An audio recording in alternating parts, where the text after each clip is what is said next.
Sekarang kita itu banyak ngedengar kalimat dalam tanda kutip minimalis. Kedengar keren sih. Tapi jujur kalau boleh nanya, apa sih itu minimalis itu apa?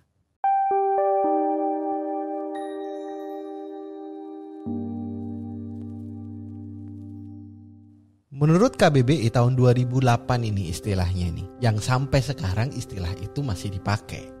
KBBI itu menyebutkan bahwasanya minimalis adalah hal yang berkenaan dengan penggunaan unsur-unsur yang sederhana dan terbatas untuk mendapatkan efek atau kesan yang terbaik. Jadi ada dua ya hal yang penting ya, sederhana dan optimal. Itu ya sederhananya ya, sederhana dan optimal. Dan konon kabarnya cikal bakal lifestyle minimalis, gaya hidup minimalis ini dimulai dari dunia seni rupa tepatnya. Dan lebih tepat lagi seni lukis, lebih khusus lagi. Kisaran tahun 1950 sampai 1960. Jadi awalnya dimulai daripada lukisan-lukisan yang zaman dulu itu detail, zaman itu kemudian kesannya wah, tiba-tiba muncul satu ide baru untuk menyederhanakan lukisan. Lukisannya misalkan cuma warna, terdiri dari 2 warna, cuma garis-garis hitam dan putih. Itulah yang kemudian menjadi genre di dalam seni rupa, dalam seni lukis khususnya, genre minimalis, yang kemudian merambat kepada seni-seni di lingkup seni rupa. Seni desainnya ikutan minimalis dan segala macam. Seni patungnya juga mengenal minimalis, seni ukirnya juga mengenal minimalis. Dari situ kemudian merambat kepada antar seni. Arsitektur kemudian mengenal konsep minimalis, genre minimalis. Seni tari pun mulai mengenal konsep dan genre minimalis. Bahkan musik pun mulai mengenal genre minimalis.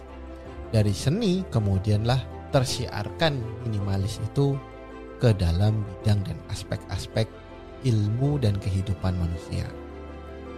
Sampai kemudian menjadi sebuah gaya hidup. Perjalanannya panjang. Dari 1950 sampai kemudian sekarang katakanlah 2020 mulai populer istilah minimalis itulah. Kisaran 2020 lah. Katakanlah berarti memakan waktu kurang lebih 70 tahun. Waktu yang gak panjang, waktu yang gak sedikit. Waktu yang gak sedikit, gak sederhana itu. Keren gak perjuangannya? Keren, jelas keren dong. Apalagi terdengar baru bagi sebagian besar daripada kita. Sebuah yang baru itu kesannya tampak keren gitu. Tapi aku mau ngejelasin satu hal yang lama sekaligus baru. Kalau tadi minimalis itu keren karena baru, sesuatu ini yang lama sekaligus baru. Yang lamanya itu kenapa kok selalu terkesan baru? Karena dia akan tepat digunakan untuk long lifetime, panjang. Di waktu kapanpun dia itu make sense, dia itu pas, dia itu cocok. Sesuatu itu adalah sebuah konsep baru yang dunia modern menyebutnya minimalis itu ternyata merupakan buntut daripada konsep lama di dunia Islam. 14 abad yang lalu, Islam sudah familiar dengan konsep gaya hidup sederhana dan optimal. Cuma penyebutannya bukan minimalis, tapi penyebutannya adalah zuhud.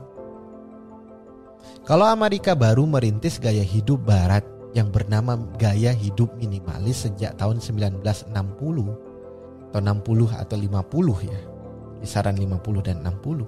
Berarti gaya hidup Amerika adalah gaya hidup yang tertinggal, yang mengekor, yang kemudian terlambat 14 abad, bentangan lama waktunya dari gaya hidup di peradaban Islam yang dirintis oleh Rasulullah Muhammad Sallallahu Alaihi Wasallam. Gaya hidup yang beliau kenalkan ke dalam dunia dengan dahulu bahasanya adalah zuhud. Secara garis besar zuhud dan minimalis itu sama. Sederhana yang optimal. Tidak kurang dan tidak lebih.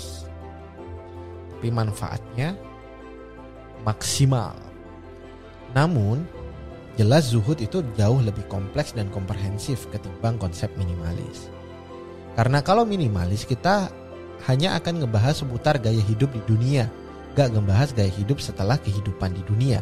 Tapi zuhud ngebahas gaya hidup di dunia dan gaya hidup setelah meninggalkan dunia dan kolerasi antara keduanya. Itu dibahas. Gaya hidup kita di dunia akan kemudian mengimplikasikan gaya hidup setelah kematian kita. Itu di dalam konsep zuhud dibahas, tapi tidak di dalam konsep gaya hidup minimalis. Karena kalau dalam konsep gaya hidup minimalis, motif dan spirit yang dikenalkan itu terbatas pada pilihan, dan yang paling tinggi berdasarkan dengan motif kepedulian pada sesama, kepada lingkungan, pada sesama manusia, pada dia dan makhluk hidup sekelilingnya. Maka di zuhud cangkupannya lebih luas. Cangkupannya itu motifnya tidak sekedar untuk memberikan manfaat kepada sekeliling, tapi di dalam zuhud itu juga mencangkup sesuatu yang gak dibahas dalam minimalis. Segala hal yang dibahas di dalam minimalis sejatinya sudah dibahas di dalam konsep yang Rasulullah dirikan bernama gaya hidup zuhud ini. Tapi tidak semua yang ada di minimalis, tidak semua atau bahkan banyak hal yang disebutkan di dalam konsep gaya hidup zuhud tidak mungkin dibahas dalam konsep gaya hidup minimalis. Contohnya motif tadi. Motif paling dasar adalah pilihan. Pilihan gaya hidup, selera. Paling tinggi adalah sebab dorongan kepedulian. Sedangkan di dalam zuhud tidak sekedar itu. Dalam zuhud landasannya adalah iman dan amal salih, lebih luas, dan ini gak mungkin dibahas dalam konsep minimalis. Karena dalam gaya hidup minimalis kita hanya akan ngebahas kepemilikan barang yang sifatnya material. Sedang zuhud gak sekedar membahas material dong, gak sekedar membahas barangnya saja dong. Bahkan apa yang melatar belakangi bahan itulah dibahas dalam zuhud. Dari mana kita mendapatkan bahan itu, untuk apa kemudian kemanfaatannya barang itu, dan nanti akan kemana barang itu keluar, outputnya akan kemana. Setelah dia bukan menjadi milik kita, barangnya itu akan kemana. Setelah kita gak hidup lagi di dunia, barangnya itu akan kemana. Apakah dia akan menjadi barang yang menjadi investasi yang terus mengalir, investasi dosa yang terus mengalir, atau menjadi investasi pahala yang terus mengalir, atau tidak menginvestasikan apa-apa. Dan berikut dengan status-statusnya di setiap prosesnya. Apakah dia halalkah, makruhkah, syubhatkah, atau malah haram? Cara dapatnya halal, makruh, syubhat, atau malah haram? Atau pemanfaatannya itu halal, makruh, syubhat, atau malah haram? Dan kemudian setelah kita tinggalkan, kebermanfaatannya selain daripada manfaat yang kita laksanakan, apakah statusnya? Sunnah, mubah, makruh, syubhat, haram? Apa di antara itu? Jadi tak sebatas perkara yang material, tapi juga yang mencakup hal-hal non-material di balik hal-hal yang material. Itu dibahas dalam konsep zuhud. Tapi apapun itu, yang namanya istilah itu bisa berkembang dan berubah seiring perjalanan waktu. Sekarang, kita coba untuk sederhanakan bahwa zuhud adalah konsep minimalis yang islami, ala Islam. Karena orang sekarang gak banyak yang kenal zuhud, lebih banyak orang yang mengenal minimalis. Maka sebelum kita lanjutin, kita sepakati dulu sebuah persamaan bahwasannya zuhud adalah minimalis, minimalis adalah zuhud. Zuhud sama dengan minimalis, minimalis sama dengan zuhud. Maka kalau sudah demikian, Imam Ali bin Abi Thalib menjelaskan tentang minimalis. Minimalis itu adalah sikap, bukan keadaan. Dan minimalis yang paling utama adalah minimalis yang disembunyikan, bukan dipamerkan. Apalagi untuk gaya-gayaan. Bukan untuk takabur, bukan untuk ria-riaan. Dan menurut Ibnu Taimiyah, minimalis sejatinya adalah meninggalkan yang haram dan menjauhi dari yang syubhat dan remang-remang. Gaya hidup minimalisnya versi Abu Bakar di sepanjang hidupnya ialah ia yang enggan pada dunia dan dunia pun enggan pada dia. Dan dia meletakkan harta di genggaman tangannya, bukan di hatinya. Akhiratlah yang ada di hatinya, bukan hartanya. Sedangkan gaya hidup minimalisnya Umar, versinya Umar, ia enggan pada dunia sama seperti Abu Bakar, tapi dunia terhadap Umar bertekuk lutut. Umar gak mau sama dunia, dunia ngejar-ngejar Umar. Umar menjauh daripada dunia, dunia mengejar Umar, menyerahkan dirinya sembari gigih merayu di hadapannya. Umar itu terkepung oleh banyaknya nikmat dunia. Namun Umar, gaya hidup minimalisnya tetap dia pegang teguh, tetap dia komitmen, ikatkan dirinya dengan gaya hidup minimalis yang telah diteladankan oleh dua sahabat pendahulunya, Abu Bakar radhiyallahu anhu dan Rasulullah Muhammad sallallahu alaihi wasallam. Dan punggungmu, pakaian yang menutup auratmu, dan yang ketiga, rumah yang menyembunyikan tangis sujudmu.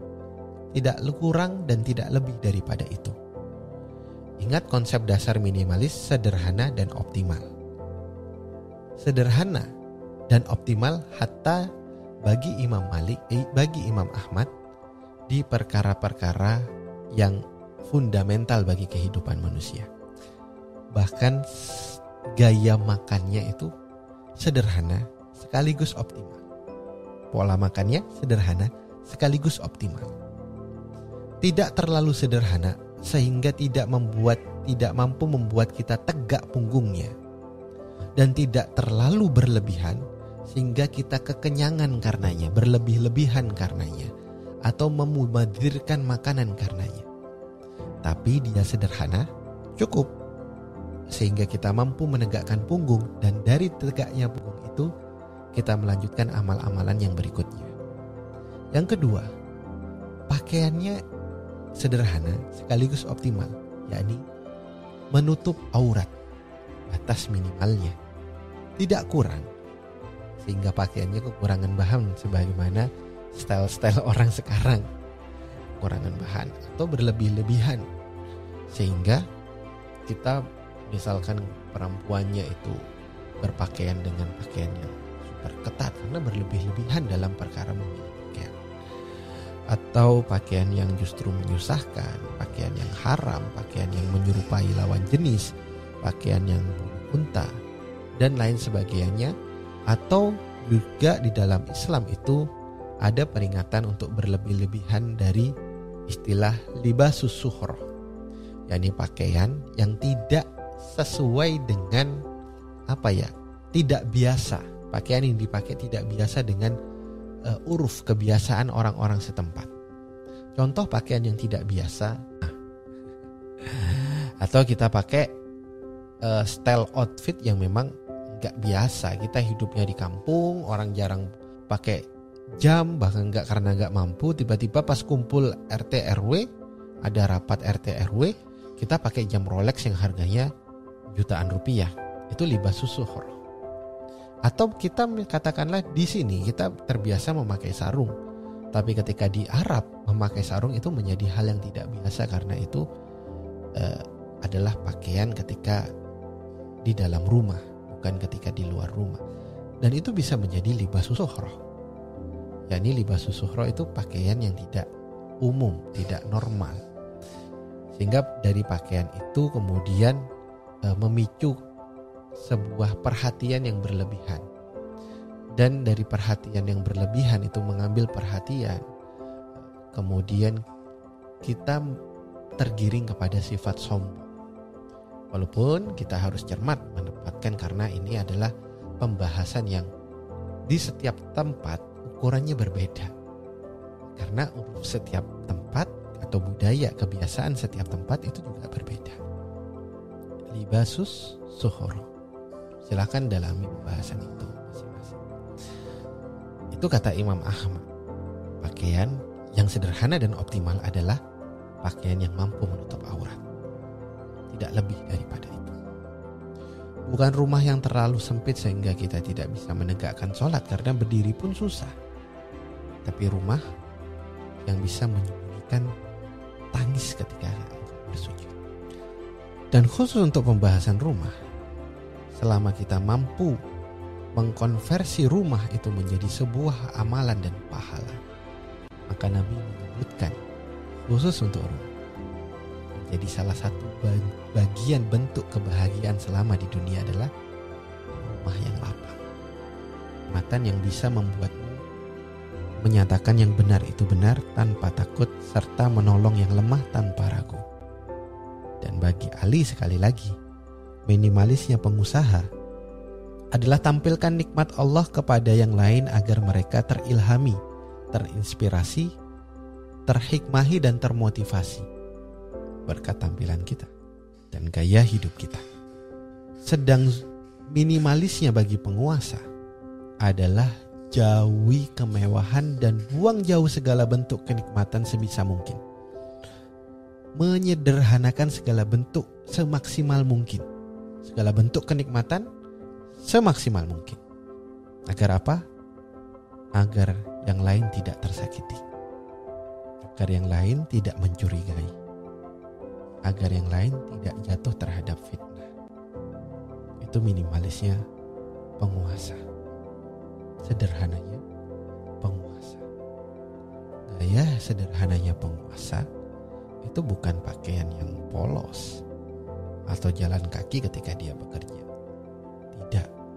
Tapi gaya sederhana minimalisnya penguasa adalah menjauhi segala bentuk kemewahan dan menyederhanakan semaksimal mungkin segala bentuk kenikmatan agar yang lain tidak tersakiti. Minimalis itu menghiasi hidup dengan syukur dan sabar, menghiasi gaya dengan amal, melengkapi hari dengan ridho dan ikhlas, serta mendabari sesama dengan cinta dan ukhuwah. Itulah minimalis.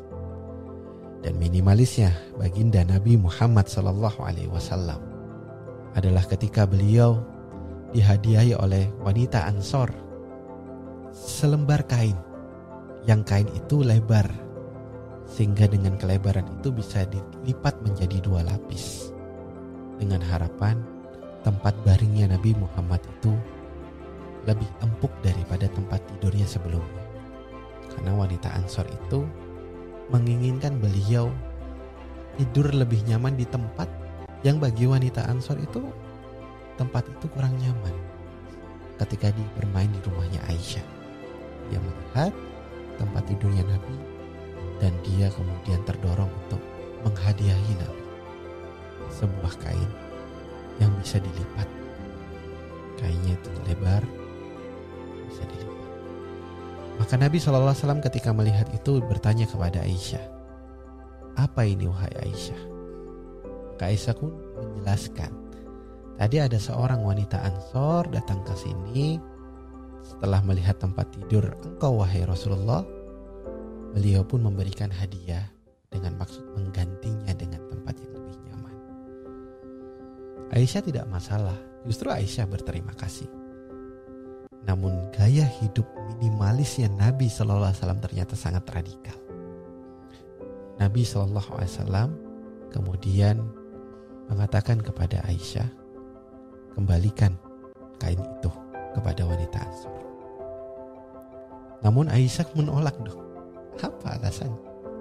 Karena Aisyah senang sama kain itu yang bisa dijadikan tempat tidur lebih nyaman daripada tempat tidur sebelumnya. Aisyah berpikir dengan keberadaan kain wol yang dijadikan kain yang dijadikan tempat tidur lebih empuk daripada kain-kain sebelumnya itu menjadikan Aisyah bisa bermesrah-mesrah lebih mesra dengan Rasulullah di atas hamparan kasur itu. Tapi Rasulullah mengatakan enggak, kembalikan. Maka Aisyah itu tampak sekali di raut wajahnya itu keberatan. Maka Nabi menjelaskan kepada Aisyah, wahai Aisyah, seandainya aku mau, bisa aja kok gunung-gunung itu dijadikan emas dan perak oleh Allah dan kemudian Allah berikan untukku. Tapi aku gak mau, wahai Aisyah. Tapi aku gak mau. maka Aisyah pun mengembalikan kain itu. Dan Rasulullah lebih memilih tidur di alas yang tidak nyaman bagi sebagian orang. Bagi keumuman orang itu bukan tempat yang nyaman. Itulah minimalisnya Nabi Muhammad SAW. Sampai-sampai melihat gaya tidurnya Muhammad SAW ini, Umar itu pernah menangis melihat Nabi. Gara-gara Umar nangis, Rasulullah terbangun. Rasulullah tuh gak di dalam rumah, gak di luar rumah, tidurnya ya begitu, sederhana, tapi optimal. Optimal tentu saja tidak membuat kita terganggu dalam tidurnya sehingga kualitas tidur kita itu tidak ada, kualitasnya rendah. Tapi tidur di tempat yang seadanya, namun juga menghasilkan kualitas tidur yang maksimal, optimal. Maka ketika Rasulullah tidur di Masjid Nabawi, tidur siang, Umar melihat dan Umar menangis. Rasulullah terbangun dong. Lagi enak-enak tidur ada yang nangis. Kebangun Rasulullah. Kaget. Kok nangis kamu Umar? Kenapa kamu menangis wahai Umar? Maka Umar kemudian berkata kepada Rasulullah dan melihat punggung Nabi itu bekas alasnya, di mana Rasulullah itu di atas tanah menghamparkan pelepah kurma dan di punggungnya tampak merah-merah pelepah kurma karena Rasul tidur di situ. Semakin haru Umar kemudian menyebutkan, "Ya Rasulullah, tidakkah engkau tahu bahwasanya Kisra, Raja Persia itu, dan Kaisar, Raja Romawi itu, mereka tidur di atas ranjang-ranjang emas dan kasur-kasur yang empuk bagi mereka.